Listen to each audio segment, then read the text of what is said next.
গৌৰৱ গগৈক যদি জিকাব নোৱাৰো তেতিয়াহ'লে এইটো অসমীয়া জাতিৰ দুৰ্ভাগ্য হ'ব। গতিকে গৌৰৱ গগৈক আমি সকলোৱে মিলি এবাৰ বিপুল ভোটত জয়যুক্ত কৰাব লাগে।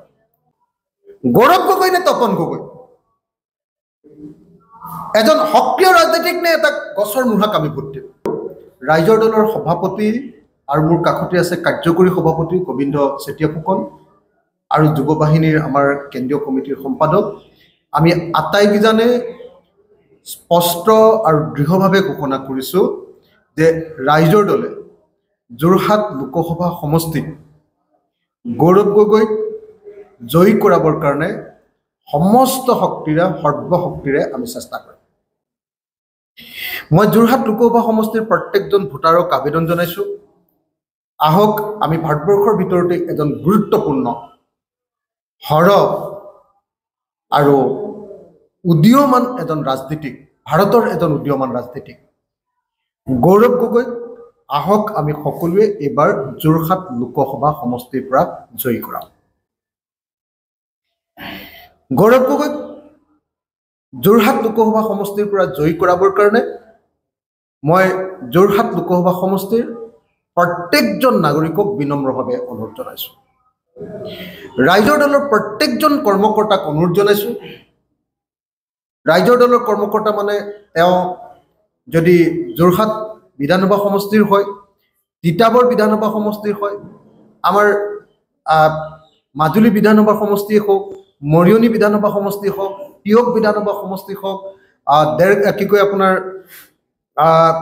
আমগুৰি বিধানসভা সমষ্টিৰ হওক, পূৰ্বৰ আমগুৰি বিধানসভা সমষ্টি, নাজিৰা বিধানসভা সমষ্টি, শিৱসাগৰ বিধানসভা সমষ্টি, থাউৰা বিধানসভা সমষ্টি, তাৰপিছত মাহমৰা বিধানসভা সমষ্টি আৰু সোণাৰী বিধানসভা সমষ্টি, এই আটাইকেইটা বিধানসভা সমষ্টিত প্ৰত্যেকজন কৰ্মকৰ্তাক, ৰাইজৰ দলৰ কৰ্মকৰ্তাক মই অনুৰোধ জনাইছোঁ, আহ্বান জনাইছোঁ আৰু দলৰ সভাপতি হিচাপে নিৰ্দেশ প্ৰদান কৰিছোঁ যে আজিৰ দিনটোৰ পৰা গৌৰৱ গগৈক জয়ী কৰাবৰ কাৰণে আমি ফিল্ডত জঁপিয়াই পৰিব লাগে। গতিকে এজন অকমান্য সাংসদ তপন গগৈৰ বিৰুদ্ধে ভাৰতবৰ্ষৰ আটাইতকৈ সক্ৰিয় সাংসদ গৌৰৱ গগৈ, যি ইংৰাজী বা হিন্দীত ফ্লুৱেণ্টলি খুব স্পষ্টভাৱে সাৱলীলভাৱে ভাৰতবৰ্ষৰ কথা, অসমৰ কথা লোকসভাত উত্থাপন কৰিব পাৰে, সেই গৌৰৱ গগৈক সকলোকে ভোট প্ৰদান কৰিবৰ কাৰণে মই বিনম্ৰভাৱে অনুৰোধ জনাইছোঁ।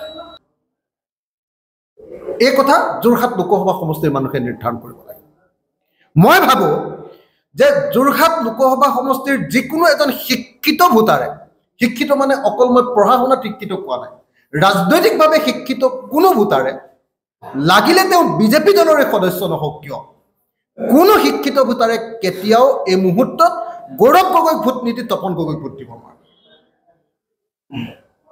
আনকি বিজেপি দলৰ মানুহবিলাকেও যদি শিক্ষিত হয়, যদি কালচাৰ্ড মানুহ হয়, যদি জনা শুনা মানুহ হয়, যদি বাতৰি চোৱা মানুহ হয়, যদি সঁচাকৈ সক্ৰিয় মানুহ হয়, সচেতন হয়, সমাজৰ প্ৰতি দায়বদ্ধ মানুহ হয়, তেতিয়াহ'লে গৌৰৱ গগৈক ভোট দিবই লাগিব।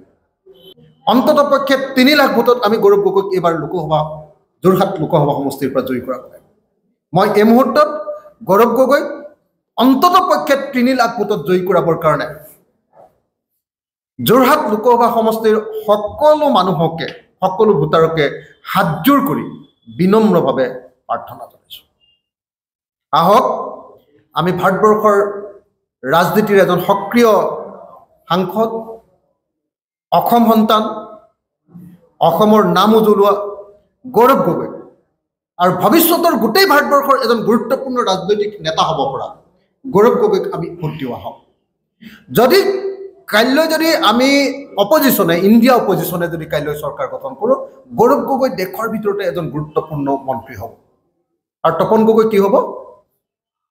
চুকত বহি থকা এজন সাংসদ। গগৈ একেবাৰে কাম নথকা এজন সাংসদ হ'ব, যি এটাও শব্দ লোকসভাত ক'ব নাজানে, না হিন্দীত ক'ব পাৰে,